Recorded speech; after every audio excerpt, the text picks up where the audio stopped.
Possibility concept, possibility concept, तो यहाँ ध्यान देना है। सबसे पहले हम लोग देखेंगे, ध्यान दीजिए, कहता है सम इज बी।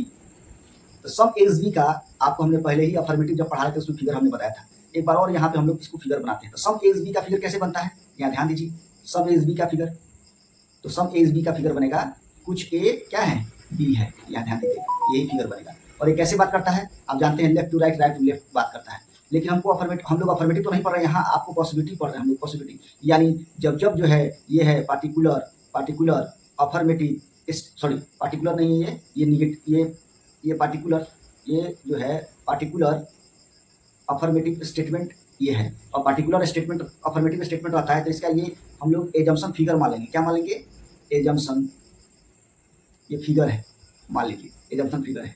तो एक चीज हमेशा ध्यान रखना है कि आखिर जब जब आपका पार्टिकुलर अफर्मेटिव स्टेटमेंट का फिगर जब बनेगा तो इसमें मैक्सिमम जो है कितना पॉसिबिलिटी बनता है, यानी एजम्पशन इस फिगर में कितना पॉसिबिलिटी बनेगा, ये हम लोग को हमेशा याद रखना है। तो सबसे पहले यहाँ ध्यान दीजिएगा, पहला नंबर एजम्पशन, इसका कंक्लूजन कितना बनेगा, तो ध्यान दीजिएगा, कहेगा कि सभी ए के बी होने की एक संभावना है, पॉसिबिलिटी मतलब संभावना।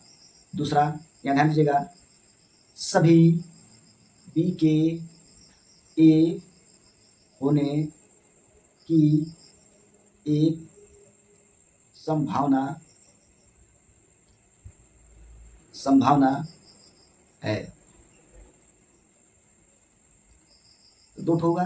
तीसरा नंबर ध्यान दीजिए, यानी सभी ए के बी होने की संभावना है, सभी बी के ए होने की संभावना है, और उसके बाद देखिए कुछ ए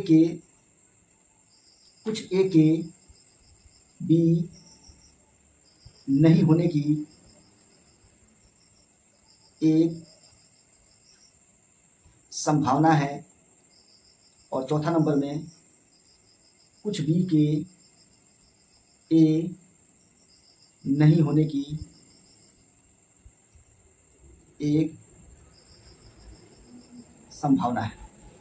यहाँ ध्यान दीजिएगा, यानी कहने का मतलब जब जब पार्टिकुलर अफर्मेटिव स्टेटमेंट का एजम्पशन फिगर बनेगा उसमें चार प्रकार का ही पॉसिबिलिटी बनता है। क्या, सभी ए के बी होने की संभावना है, सभी बी के ए होने की एक संभावना है, कुछ ए के बी नहीं होने की संभावना है, कुछ बी के ए नहीं होने की संभावना है।